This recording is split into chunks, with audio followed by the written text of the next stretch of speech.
बता रही थी कि K2 पे बहुत बार ऐसा वक्त आया कि जहाँ पे मुझे लगता था कि नाइला अब आप यहाँ से घर नहीं जा सकते। तो मेरे जहन में मेरी बेटी आती थी और मैं सोचती थी कि नाइला तुम कोई गलती नहीं कर सकती क्योंकि तुम्हारी 1.5 साल की बेटी घर में तुम्हारा इंतज़ार कर रही है। तो कहती ये मुझे हिम्मत भी देती थी और मैं और ज़्यादा कॉन्शियस हो जाती थी कि मैंने कोई गलती नहीं करनी। डेथ जोन में रुकना पड़ा और हम सिर्फ ऐसे रस्सियों के साथ लटक रहे थे उस पहाड़ के साथ। और इस कदर खौफनाक पहाड़ पे नाज़रीन, ऐसा पहाड़ जिसके मतलब बातें मशहूर हों कि ये लोगों की जान ले लेता है या यहाँ पे आके लोग अपनी जान दे देते हैं। उन्होंने बताया कि हमें डेथ जोन में जॉन स्नैरी की बॉडी भी नज़र आई जो कि इस टाइम काफ़ी हद तक डीकम्पोज भी हो चुकी थी, लेकिन वो बाकायदा तौर पे पता लग रहा था कि यहाँ पे एक बॉडी पड़ी हुई है। उनसे पूछा कि आपके फ्यूचर प्लान क्या है, तो उन्होंने कहा कि मैंने इंशाल्लाह ताला नांगा पर्वत को सर करना है, जिसको इटसेल्फ किलर माउंटेन कहा जाता है। और इस तरह के पहाड़ के करीब जाना जिसके नाम ही इस तरह का हो, मैं तो इस तरह का एक्सपीरियंस नहीं करना चाहूँगा। और अस्सलाम वालेकुम नाज़रीन, मैं हूं आपका मेज़बान अली हमज़ा और आप देख रहे हैं मेरा यूट्यूब चैनल। नाज़रीन, आज बड़े ही बेहतरीन टॉपिक के साथ आपके पेश खिदमत हाजिर हुए हैं। आज हम बात करने वाले हैं नाइला कियानी पे। जो लोग इनको नहीं जानते उनके लिए मैं बताता चलूँ कि नाइला कियानी वो ख़तून है जिन्होंने अभी कुछ दिन पहले K2 को सर किया है और आपने इनकी सोशल मीडिया पर तस्वीरें वायरल देखी होंगी। लास्ट मंथ इन्होंने K2 सर किया और इन्हें ये एज़ाज़ हासिल है। ये पाकिस्तान की पहली ख़तून क्लाइमर हैं जिन्होंने पाकिस्तान की 3 जो बड़ी हाइट्स हैं, जिनमें G2 है जो 8000 मीटर प्लस है, K2 है और G1। इन्होंने हाल ही में G1 को भी सर किया K2 के बाद।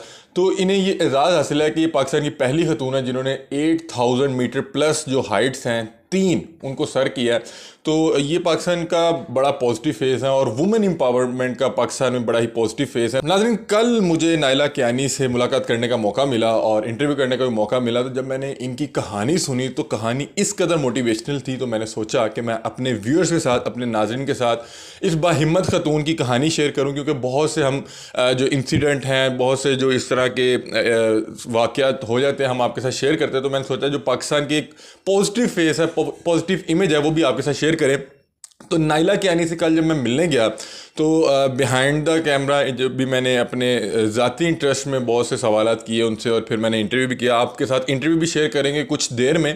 तो मेरे लिए बड़ी हैरानगी की बात ये थी कि नाज़रीन, आम तौर पे ये समझा जाता है कि जो नॉर्दर्न एरियाज़ के लोग हैं, ख़ास तौर पे स्कर्दू और बल्तिस्तान, गिलगित बल्तिस्तान के लोग हैं, वो क्लाइंबर होते हैं क्योंकि वो बचपन से ही ये काम कर रहे होते हैं। तो मेरे लिए सबसे पहले हैरानी की बात ये थी कि जो नाइला कियानी है, इनका ताल्लुक किसी नॉर्दर्न एरिया या किसी पहाड़ी इलाके से नहीं था।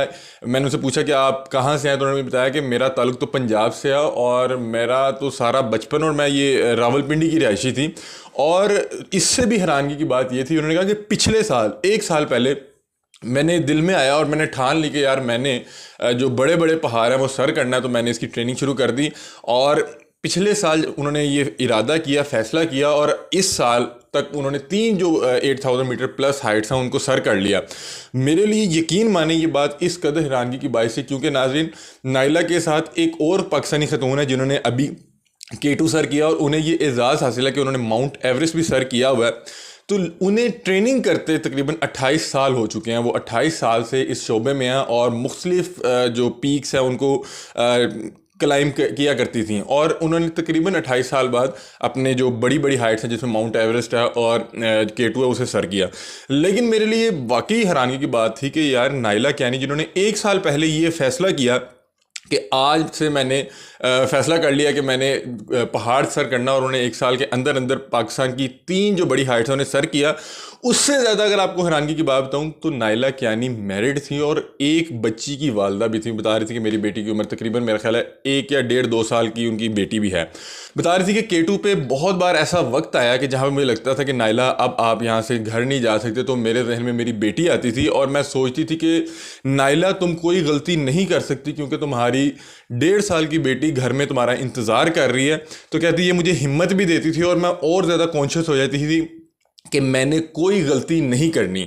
उन्होंने अपने जो एक्सपीरियंसेस थे K2 के वो शेयर किए कि बॉटल नेक पे क्या हुआ और डेथ जोन में क्या हुआ। बता रही थी कि इस बार आम रूटीन से ज़्यादा लोग थे K2 को सर करने वाले, तो जितने ज़्यादा लोग थे हमें उतनी ज़्यादा देर डेथ जोन में रुकना पड़ा और हम सिर्फ ऐसे रस्सियों के साथ लटक रहे थे उस पहाड़ के साथ। और इस कदर खौफनाक पहाड़ पे नाज़रीन, ऐसा पहाड़ जिसके मतलब बातें मशहूर हों कि ये लोगों की जान ले लेता है या यहाँ पे आके लोग अपनी जान दे देते हैं। आपने कुछ अर्सा पहले देखा होगा कि अली सजपारा साहब जब K2 सर करने गए थे तो K2 के बोटल नेक के पास डेथ जोन में नहीं वापस आ पाए थे। मुझे इन्होंने बताया कि हमें डेथ जोन में जॉन स्नेरी की बॉडी भी नज़र आई, जो कि इस टाइम काफ़ी हद तक डीकम्पोज भी हो चुकी थी, लेकिन वो बाकायदा तौर पे पता लग रहा था कि यहाँ पे एक बॉडी पड़ी हुई है। क्या आपने देखा होगा, वो खबर बहुत ज़्यादा वायरल हुई थी।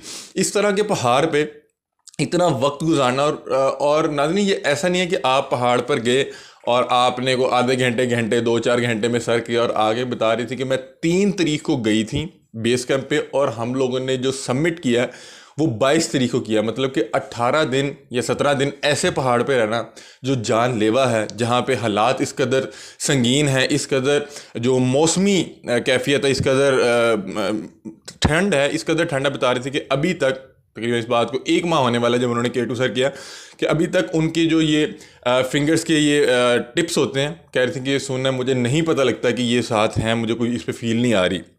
तो ये बड़ी एक बाहिम्मत खतून की कहानी थी। उन्होंने बहुत ज़्यादा अपने एडवेंचर्स और जो उनके एक्सपीरियंसेस हमारे साथ शेयर किए, वो आपको इंटरव्यू भी दिखाएंगे। और नाज़रीन यहाँ पे मैं आपको बताना चाहूँगा कि, और रिक्वेस्ट करना चाहूँगा, जो पाकिस्तान के इस तरह के फेसेस हैं, जो वुमेन एम्पावरमेंट के पॉजिटिव फेसेस हैं, इनको सपोर्ट किया करें। मैंने देखा बहुत से लोग नीचे इन्हें कमेंट सेक्शन में उल्टा सीधा कह रहे होते हैं। मुझे लगता है कि पाकिस्तान में जहाँ पे बहुत सी ख़वातीन दूसरी ख़वातीन के घर तुड़वा रही हैं और दूसरी ख़वातीन के लिए मसाइल खड़ा कर रही हैं, हमें ऐसी अपनी बहन बेटियों को सपोर्ट करना चाहिए जो पाकिस्तान के लिए इतना बेहतरीन काम कर रही हैं और इतना बेहतरीन तरीके से पाकिस्तान का नाम रोशन कर रही हैं। उन्होंने सिर्फ K2 सर नहीं किया, उन्होंने G2 जो कि 8000 मीटर प्लस है और G1 को भी सर किया। और K2 जैसे कि आप जानते हैं कि दुनिया की सेकंड हाईएस्ट जो है ना ये पीक है, और ये माउंटेन है, दुनिया का दूसरा बड़ा पहाड़ है। और कहा जाता है कि माउंट एवरेस्ट भले दुनिया का पहला हाईएस्ट पीक है और सबसे बड़ा पहाड़ है, लेकिन जो K2 है वो सर करना कदरे मुश्किल है। K2 की जो चढ़ाई हैं वो बहुत मुश्किल है। और उसके बाद मैंने उनसे पूछा कि आपके फ्यूचर प्लान क्या है, तो उन्होंने कहा कि मैंने इंशाल्लाह ताला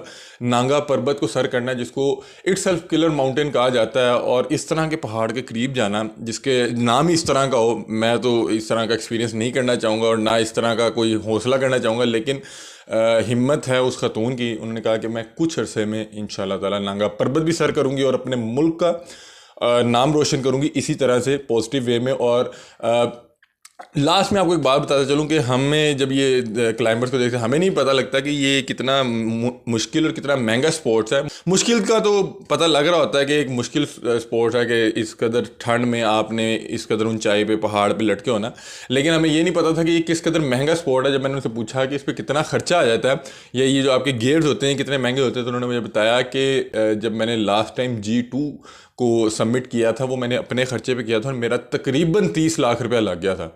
नाज़रीन 30 लाख रुपये एक पहाड़ को सर करने में। उसमें उन्होंने बताया कि हमारे गेट्स से फिर वहाँ पे रिहाइश, खाना पीना और इस तरह के 100 मसाइल। इस बार बहरहाल उन्हें स्पॉन्सर किया गया था जो अभी उन्होंने K2 सर किया है। तो मतलब कि ये जो माउंटेनिंग है एक मुश्किल और एक बहुत एक्सपेंसिव स्पोर्ट है। और मुझे लगता है कि जिस कदर हमारे मुल्क में टैलेंट है, हमारी गवर्नमेंट को चाहिए जो इस तरह के स्पोर्ट्समैन हैं उन्हें प्रॉपर तरीके से स्पॉन्सर करें, उनका ख्याल करें, ताकि ये लोग पाकिस्तान का मुस्तकबिल रोशन कर सकें और पाकिस्तान का नाम मुख्तलिफ प्लेटफॉर्म्स में दुनिया में रोशन कर सकें। अपनी राय से कमेंट सेक्शन में ज़रूर आगाह कीजिएगा। तब तक के लिए अपने मेज़बान अली हमज़ा को दीजिए इजाज़त। अल्लाह हाफ़िज़।